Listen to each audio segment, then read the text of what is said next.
좋아요, 구독!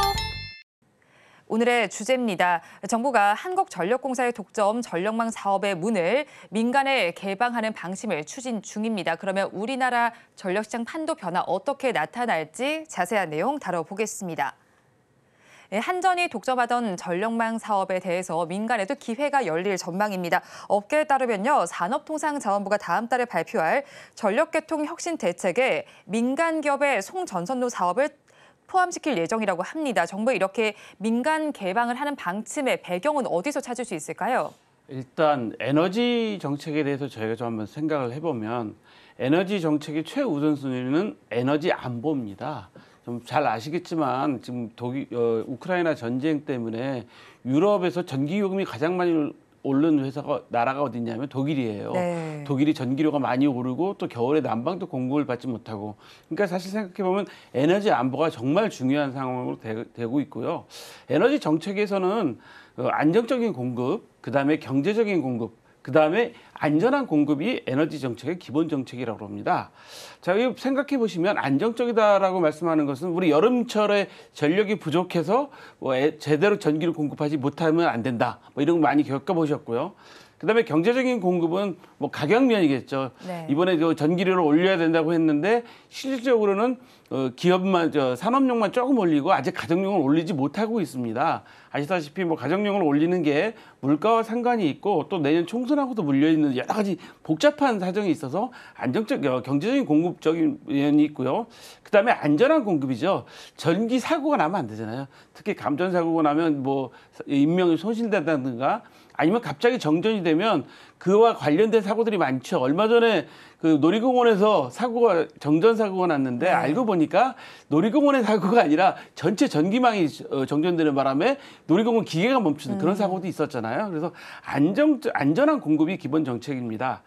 그래서 이 정부에서는 지금 여러 가지 뭐 에너지를 공급하는데 뭐 신재생 에너지니 그다음에 원자력 에너지니 뭐 여러 가지 이야기들을 많이 발전 이야기만 그동안 했는데 네. 발전이 중요한 게 아니라 하다 보니까 이제는 정말로 잘 공급하는 게 중요하다. 그러니까 전력 개통이라고 표현하는데요. 이게 쉽게 이해하시면 그냥 그 SOC 우리 철도나 고속도로를 놓는 일이다라고 생각하시면 될 것 같아요. 우리나라가 산업이 발전한 게 사실은 고속도로를 놓으면서 발전했다는 이야기들을 많이 하지 않습니까? 마찬가지로 이제는 이제 발전량이 문제가 아니라 올바르게 잘 공급할 수 있는 그 시스템이 중요하다. 그 체계가 중요하다는 건데요. 사실 좀 어려운 게 뭐냐면 그 한전이 만성적인 적자지 않습니까? 네. 지금 아시다시피 한전의 그 적자가 약 누적 적자 45조 정도 돼요. 누적 적자가요. 엄청 크고 부채만 한 200조가 넘습니다. 그러니까 어마어마한 부채니까 한전이 계속적으로 적자를 볼 수밖에 없는 상황. 그다음에 이제 전력이 대규모 수요가 발생을 하게 됐어요. 아시다시피 SK 하이닉스가 용인에다 하죠. 얼마 전에 발표한 건 용인 남사에다가 삼성이 또 대규모 단지를 만든다고 하죠. 이런 식으로 많이 전력 수요가 되고 또 수도권으로 집중되면서 수도권의 전력이 많이 부족한 상황이라고 그러고요. 여러분도 아시다시피 전기차가 많이 공급되다 보니까 전기차는 뭘로 가죠? 결국 전기를 공급해줘야 되니까 전력 수요가 이제 폭발적으로 늘고 있는 거죠. 그리고 가정에서도 요즘에는 잘 아시다시피 온풍기, 뭐 냉방기 그것뿐만 아니라 스타일러까지 거의 모든 게 전기가 없으면 가정도 안 돌아가게 돼 있는 상황이잖아요. 그렇다 보니까 대규모 수요가 많이 발생한 거죠. 그래서 발전이 문제가 아니라 이 발전한 전기들을 어떻게 각 지역적으로 잘 공급하느냐, 이 전력 개통이 이제 문제가 되기 시작했습니다. 그래서 이런 전력을 잘 공급하려면 송전망을 잘 구축을 해야 되는데 사실 송전망 구축하는 게 쉽지가 않습니다. 네. 그러다 보니까 정부가 좀 여러 가지 경제적인 문제, 그다음에 송전망을 빨리 구축해야 되는 문제. 사실 발전소 아무리 많이 만들어서 발전량을 늘린다고 해도 제대로 제 지역에 공급하지 못하면 아무 소용이 없잖아요. 그러다 보니까 정부에서는 이 송전망 구축을 위해서 민간에게도 부채가 많은 한전에게만 맡겨놓을 것이 아니라 그 민간에도 좀 개방을 해보자라는 의견이 나와서 현재 그 법안으로도 준비하고 있는 걸로 알고 있습니다.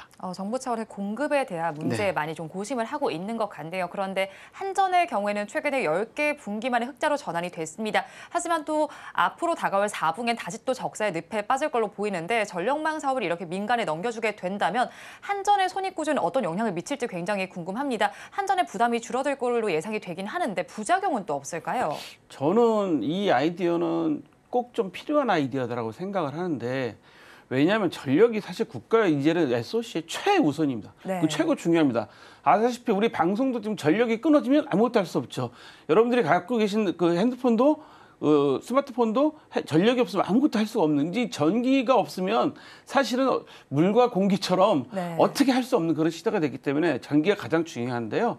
이번에 아마 그 전력개통 현대화 혁신 사업의 주요 내용을 보면 BTL 사업 많이 들어보셨죠? 민간이 만들어서 임대료를 받는 방식, 네. 아니면 민간이 만들어서 이렇게 기부 체납하는 방식, 그런 방식으로 진행될 예정이라고 합니다. 그러니까 무슨 얘기냐면 민간 기업이 송전망을 먼저 만들고 나면 이거를 재산은 한전에 속하고 대신 한전에서 그 민간 업자들한테 매월 사용료를 납부하는 방식으로 하게 되니까 한전 입장에서는 당장 큰 목돈은 들어가지 않겠죠. 네. 그러니까 매월 들어가게 되는 상태이기 때문에 가능한 사업인데요. 한전이 일단 대규모 건설 비용을 좀 줄일 수가 있는 장점이 있습니다. 아까 말씀드렸지만 한전의 누적 적자는 현재 45조고 누적 부채는 한 200조가 넘습니다. 그렇다 보니까 한전 입장에서는 일단 지금 전기요금도 당장 올릴 수 없는 상태고 아무리 지금 10분기 만에 저기가 흑자가 났다고 하더라도 네. 그렇게 쉬운 문제가 아니거든요. 그렇기 때문에 일단 큰 목돈을 줄이면서 송배전망을 빨리 좀 혁신할 수 있는 그런 방법이 될 것 같고요. 그다음에 이제 여기서 더 중요한 것은 사실은 손익관계 문제보다는 저는 걱정스러운 게 안정적으로 유지보수를 할 수 있겠느냐라는 거죠. 아시다시피 여러분들 다니시다 보면 높은 산이나 강, 우리 또 이 도심지까지 오기 전까지 보면 그 큰 송전탑을 다 사람이 올라가서 유지보수를 해야 되거든요. 그게 쉬운 일이 아닙니다. 그 다음에 그것 때문에도 생길 수 있는 국가 보안적인 문제도 있거든요. 예를 들어 송전망이 끊어지게 되면, 파괴되면 상상도 할 수 없는 일이 생깁니다. 몇 해 전에 일본 홋카이도에서 지진이 나서 완전 블랙아웃이 된 상태가 있었잖아요. 거의 일주일가량 아무것도 할 수 없었어요. 수도, 항공, 심지어 슈퍼마켓도 갈 수 없었거든요. 그런 상태가 되고 있기 때문에 국가 보안이 더 걱정되기는 합니다만, 저는 또 여기서 걱정되는 게 이제 안정적인 유지보수를 하려면 인력이 있어야 되잖아요. 그 인력은 또 어떻게 할 것이냐, 이런 것이 오히려 유지보수나 그런 점이 걱정이 되는데 아마 손익구조상에는 크게 부작용은 없을 거라고 생각하고, 이것이 어떻게 보면 한전의 만성적인 적자, 그러니까 한전이 공기업으로서의 가질 수밖에 없는 어떤 숙명적인 적자 문제에 있어서를 해결해 줄 수 있는 민간의 가장 좋은 아이디어 아닌가, 이렇게 생각합니다. 네, 일단은 손익보다는 유지 보수 부분을 조금 더 바라봐야 할 것 같습니다. 그런데 정부의 경우에는 전력교통의 혁신 대책과 함께 국가기관 전력망 확충 특별법 통과에도 속도를 낼 계획입니다. 이 배경을 살펴보면 세계 최대 규모의 용인 반도체 클러스터 조성과도 좀 연관이 되어 있습니다. 그렇다면 이렇게 특별법에 포함된 내용이 어떤 것들이 있는지 궁금하고요. 이에 따른 경제적 효과는 저희가 어떻게 좀 전망할 수 있을까요? 이 특별법을 만들려고 하는 이유가, 가장 큰 이유가 뭐냐면 제10차 장기 송변전 설비 계획 에 31개 전력망을 보완하는 게 있는데요. 그중에서 7건이나 현재 지연되고 있다고 합니다. 그 지연된 이유가 지자체의 반대, 아니면 정부의 인허가 사항, 이런 문제였거든요. 생각해 보시면 여러분들 송전선 관련된 사회적인 사건으로 가장 생각나는 게 밀양 송전탑 사건, 밀양 송전탑 반대해서 몇 년간 시위를 하시고 이런 것들 아마 기억나실 거예요. 근데 송전탑이 필요할 수밖에 없는 이유가 발전소가 어디 있죠? 주로 다 바닷가에 있거나 아니면 수력 발전 같은 경우는 산 이쪽에 있잖아요. 그러면 네. 그 전력은 누가 또 쓰게 됩니까? 전력을 쓰는 사람은 도시에서 많이 쓰거나 아니면 산업단지에서 많이 쓰게 되죠. 그 결국 송전 시설이 없으면 안 되는 거고요. 요즘 가장 많이 말씀하고 있는 신재생 에너지, 태양광 발전 주로 어디서 하죠? 아시다시피 산 같은 데 해서 많이 하면 그것도 또 배전을 해줘야, 송배전을 해줘야 되는 문제가 있고, 이번에 그 윤석열 대통령이나 전임 문재인 대통령도 해상 풍력 많이 말씀하셨는데 아마 이번에 윤석열 대통령이 런던 가셔갖고 해상 풍력에 관련된 그 MOU도 체결한 걸로 알고 있는데요. 양쪽 전임 대통령이나 현직 대통령도 해상 풍력 말씀 많이 하시는데 해상에서 발전하면 어떻게 갖고 오죠? 풍력 발전 어떻게 갖고 옵니까? 결국은 이 송배전 문제가 아주 중요한 문제이기 때문에 중요한 사건으로 되고 있고요. 이번에 동해안에서 수도권으로 오는 송배전 건설공사가 이제 시작됐어요. 그런 문제들이 상당히 중요가 되는데 주로 이제 아마 이 사업 내용에는 어떤 내용이 들어가냐면 민간이 사업을 할 수 있다. 뭐 이런 내용들이 들어가는 것 같은데요. 이제 많은 분들이 이제 국회에서도 법안이 나오면 일단 심의를 합니다. 네. 심의 전에 국회 예산정책처나 그런 관련 부서에서 그 법안에 대해서 문제가 뭐가 있을까? 다른 법과 또 이렇게 상충되거나 충돌되는 건 뭐 있는가? 또 이해 관계자들한테 모두 다 또 의견서를 받아요. 그런 법이란 게 그냥 국회에서 막 의원들끼리 막 여야가 싸워서 되는 게 아니라 그런 모든 의견들을 다 취합해서 과연 이 법안이 통과됐을 때 어떤 문제가 생길 건지 또 어떤 이해관계자가 있는 건지를 이제 따지게 되는데 지금 거기서 보면 그 검토 내용을 보면 시행 사업자의 보상 적정성이 어디까지냐는 거죠. 예를 들어서 지금 아까 말씀드린 것처럼 BTL 방식으로 송전 시스템을 만들어 놨는데 네. 그럼 이거 사업한 사람한테는 얼마나 보상을 해줄 거냐. 그 사업 기간이 있지 않겠습니까? 네. 쉽게 설명드리면 이런 거죠. 여러분들 잘 아시다시피 그 재건축 아파트가 항상 문제가 되는 게 뭐죠? 처음에 계약할 때 그 공사 금액과 그 사이에 3, 4년 사이, 4, 5년 사이에 그 공사 마무리되는 시점에 가다 보면 물가가 계속 올라가게 되고 인건비가 올라가게 돼서 항상 재건축 조합하고 시공사하고 싸워요. 뭘로 네. 싸웁니까?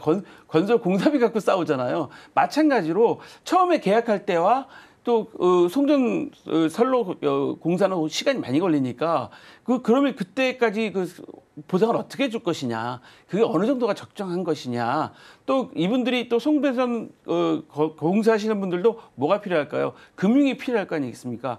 그러면 금융에 대한 보상은 어떻게 해줄 것이냐, 뭐 여러 가지 복잡하게 그런 문제가 있어서 이 보상이 적정하냐, 네. 너무 많이 해주는 거 아니냐, 자 이런 걱정을 하시는데요. 그러다 보니까 또 어떤 문제가 나오냐면 이거 누구한테 특혜 주는 거 아니야? 너무 보상을 많이 해줘서 네. 이런 우려가 또 나오게 되죠. 항상 돈이 문제가 되기 때문에. 그 다음에 이제 또 뭐냐면 아까 제가 밀양 송전탑 말씀도 드렸지만 그 송전탑을 반대하시는 분들의 가장 큰 이유가 뭡니까? 우리 상암동도 보면 쓰레기 소각장 난리잖아요. 네. 뭐 건강 문제들 제일 걱정하시는 거잖아요. 송전탑도 마찬가지고 건강 문제와 그다음에 자연환경 훼손 문제가 가장 크게 들어오는데 그렇다 그러면 어쨌거나 하나의 송전탑 선로 주변의 분들에 대해서 보상을 해드려야 되는데 어떤 보상을 해드려야 될 것이냐. 예를 들어 지금 공항 주변에 계신 분들은 소음 때문에 보상해주는 것이 법안으로 지정돼 있습니다. 그렇다면 송전 설비 주변 지역에 계신 분들한테도 어떻게 보상을 해줄 것이냐. 잘 아시겠지만 지금 해상 풍력을 반대하는 이유가 많은 어민들이 그 주변에 전자파가 생겨서 고기들이 모이지 않는다든가 어족도 자원이 없어진다든가 또 배는 그 일정을 떨어져서 운행을 해야 되기 때문에 배들이 운행할 수 없어서 돌아가야 되는 문제 여러 가지 그런 문제가 있거든요. 그렇다면 보상을 어떻게 해줄 것이냐 이런 것들을 법으로 좀 정해져야지만이 이게 좀 원활하게 될 수 있다는 거죠. 법으로 정해지지 않으면 제가 지금 말씀드린 것처럼 뭐 특혜 시비도 나올 수 있고 누구는 10 보상해 줬는데 누구는 같은 조건에 20 보상해 줄 수 있다. 뭐 이렇게 되면 뭐 시비가 나오지 않겠습니까? 네. 그래서 그 법안에 어떻게 들어갈 것이냐를 하는데 아마 29일 날 아마 그 국회 산자위 그 법안 심사 소위원회가 열리는 것 같아요. 거기서 아마 논의가 될 것 같은데 이러다 보니까 이제 어떤 법안까지 이제 준비를 하고 있냐 하면 잘 아시다시피 뭐 제철소나 뭐 대형 우리 그 제조 사업장에서 자체 발전 선수를 많이 요즘에 하고 계시잖아요. 그래서 그거와 같은 것도 다 같이 묶어서 어떻게 하면 효율적으로 전력을 배분하고 사용을 할 것이냐에 관한 법안이 될 것 같습니다. 네, 지금 보상에 대해서 좀 적정성이 잘 맞게 좀 논의가 돼야 될 것 같고 법안도 좀 세밀하게 나와야 할 것 같습니다. 그런데 일단은 정부가 전력망과 관련해서 민간을 개방한다는 소식 속에서 시장 안에서도 종목들이 들썩이고 있습니다. 특히나 재룡산업의 경우에는 지금도 상한가가 풀리지 않은 흐름이 나타나고 있고요. 세명 전기의 경우에 장 초반의 강세보다는 좀 줄여냈지만 역시는 5%대 강세가 나타나고 있습니다. 그러면 중장기적으로 봤을 때 조금 더 수혜를 받을 기업들은 어떤 기업들일까요? 저는 그 상한가를 사실 솔직히 말씀드리면 잘 이해를 못 하겠어요. 왜냐하면 지금 우리가 그 송배전 관련 그 네. 주들 관련 업종들은 이미 어디서 납품하고 있었습니까? 그동안에 한전에 납품을 하고 있었죠. 네.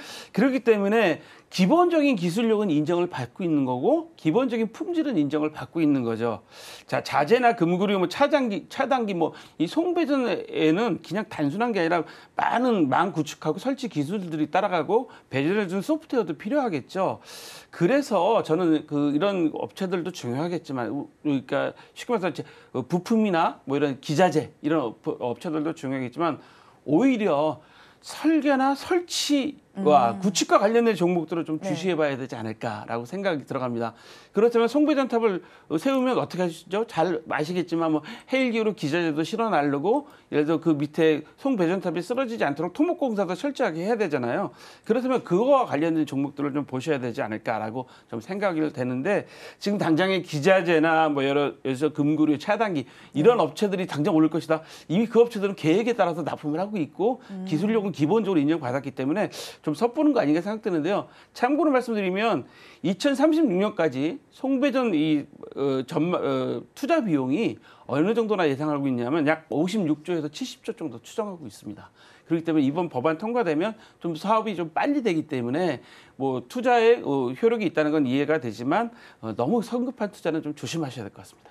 네, 설계와 설치 그리고 구축과 관련된 종목에 관심을 가져보면 좋겠습니다. 그런데 특히나 또 세명 전기의 경우에는요. 송배전 가설에 필요한 금구류를 제조하고 지금 한전에 납품을 하고 있습니다. 그렇다면 한전과 좀 관련된 기업들이 더 주가가 강세를 볼 수 있다고 생각해봐도 괜찮을까요? 네, 저는 한전기술이나 뭐 한전산업 이런 데도 좋은 보고요.